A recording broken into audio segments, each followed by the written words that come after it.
Here's a question. What are grandparents' rights in your state? So I'd be curious. We practice here in Connecticut and we are limited to where we're licensed to. So every single attorney has limits as to where they can practice because it's all based on where they're licensed. But I am very curious. What are the grandparents' rights in your state? So no matter where you're from, or if you're even from a different country, I would want to know, what are the grandparents' rights?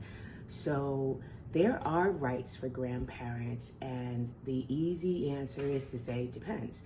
So here in Connecticut, grandparents' rights are limited to certain kind of circumstances. So grandparents, if they had a caretaking role of a child, are allowed to have grandparents' rights for visitation, especially if the parents are not together and perhaps one of the parents is deceased. Say it's their child that's deceased and they want to make sure they still have connection. There are certain rights afforded to those grandparents. Where I see grandparents taking, precedence or taking, let's say, a higher stake than others is when the child is being neglected, and whatever the department is needs to remove that child from the parents.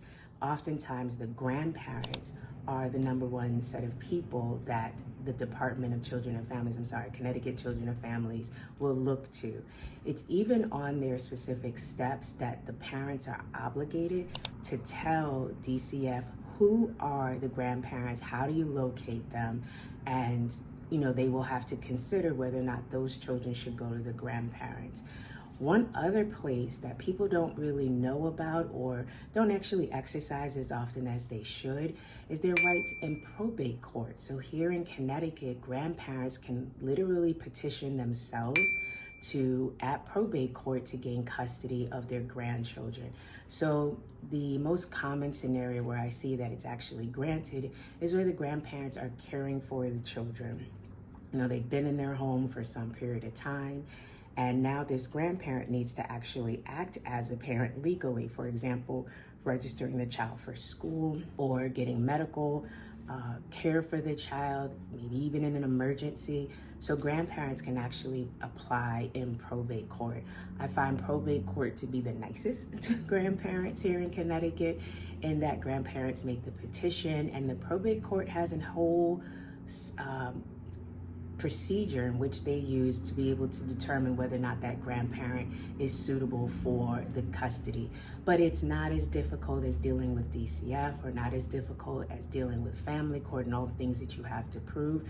Mainly it's about the child. Does this child need this grandparent to care for them? Or care for him or her. So keep that in mind, that grandparents do have rights. The circumstances determine what kind of rights they have. But, if you're a grandparent and you're concerned about your grandchildren, just know that there is a way for you to be able to intervene. There's a way for you to be able to be heard. And that just brings me to another point.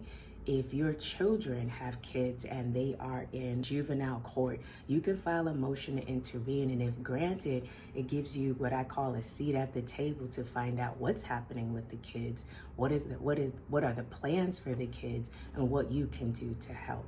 So keep that in mind. But again, the question of the day is, what are the grandparents' rights in your state or wherever you live? Take care.